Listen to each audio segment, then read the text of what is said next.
Hey guys, Baron here. Today, we're back with another episode of Legendary Origins. This is a series where we cover the backgrounds of legendary Pokemon, their physical characteristics, and what their real story is and the concepts behind them. Last episode, we started out with the Kanto region, with the legendary birds being Articuno, Zapdos, and Moltres. If you haven't checked that video out, I suggest you do with the link up below. Of course, the only logical step from here is to finish up the legendaries of the Kanto region. And of course, this region includes not only the legendary birds, but also Mew and Mewtwo. The ancestor to all Pokemon versus the most powerful Pokemon to ever live. Well, arguably. Yes, I'm looking at you, Arceus. If you enjoyed this video, make sure to hit that like button and subscribe so you never miss an upload from me, because that's very important, I tell you. But without further ado, let's get into the video.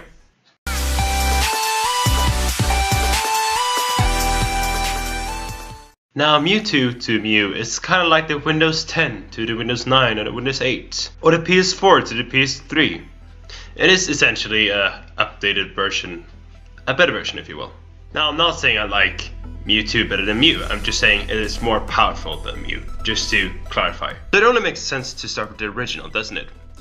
Mew is a pure psychic type, it is 0.4 meters tall, and weighs 4 kilograms. The primary thing we need to look at here is how Mew is based on an embryo. This is essentially the first stages in an organism before it becomes a fetus where it develops arms, toes, and legs. We can see similarities with Mew having a long tail symbolizing an umbilical cord. We can also see that Mew shares some similarities to a cat, with triangular ears, the tail, and the paws. But it's not quite as murderous as a cat would be. It also shares some traits with a Europoa.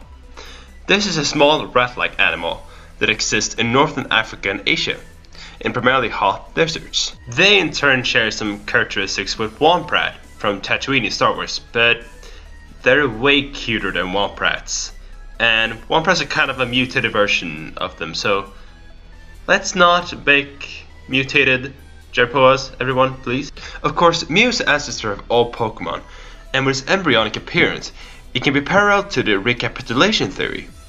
This theory in biology essentially says that the development of an animal goes from fertilization to hatching by successive stages where the life form resembles its previous ancestors. So essentially, a human would look like an ape in its development. This theory is not valid anymore, but it's definitely interesting concerning Mew's origins. Since we covered the first one, we should cover the second one. Mewtwo is, in its basic shape, a pure psychic type, and it is the genetic Pokemon.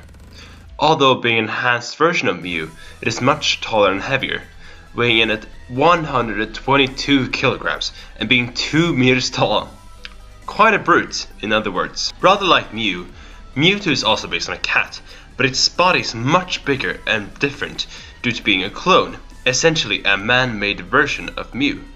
It could also be due to gene splicing, where one gene is coded into two, giving it enhanced protein encoding capacity, giving it essentially more capabilities, making the organism better and bigger, having more genes. This we can see in that Mewtwo has much better stats and have, in game lore, more powerful psychic abilities than its smaller counterpart, as previously mentioned. Something that's interesting in Mewtwo's origins is that it has a large resemblance to grey aliens. You know, like E.T. or those stereotypical aliens you wouldn't see in the 60s movies. It's not hard to see a resemblance due to both skin color and the overall emptiness in Mewtwo's eyes. It also has a resemblance to a salamander, possibly with its toes and fingers being big dots and its tail being rather salamander-like, with it being long and slender. Mewtwo also has a striking resemblance to Frisia from Dragon Ball Z, but that's a different video for a different time. One thing that is also interesting about Mewtwo is that it has a large tube at the back of its neck, possibly symbolizing an extra umbilical cord that connects the brain and keeps it alive to the spinal cord. You know, kind of like in the Matrix with those pods with humans in them. Or it could be some kind of extra organ keeping the spinal cord connected to the brain, giving Mewtwo extra psychic abilities. We'll possibly never know, but they make for interesting theories, no doubt. But we can't talk about Mewtwo without talking about his two Mega Evolved forms. In Pokemon X and Y, Mewtwo was given 2 Mega Forms with quite different looks and concepts, but also different backgrounds. The first form, Mega Mewtwo X, increases a bit in height at 2.3 meters tall. It weighs in at 127 kilograms instead. It is now Psychic and Fighting type, and if we look at its origins, it is now resembling even more of a salamander, with bigger toes, scales and such. Mega Mewtwo Y, on the other hand, remains a pure Psychic type. It is the shortest version of Mewtwo, at 1.5 meters tall. It only weighs 33 kilograms. It has many striking resemblances with Mew, levitating above the ground and sharing resemblances with embryos too. This we could look at could symbolize that Mewtwo in its Mega Mewtwo X form becomes more refined in its clone characteristics and grows stronger both physically and mentally, while in its Mega Mewtwo Y form it becomes closer to its ancestor, being Mew, becoming more and more alike to what it was cloned after.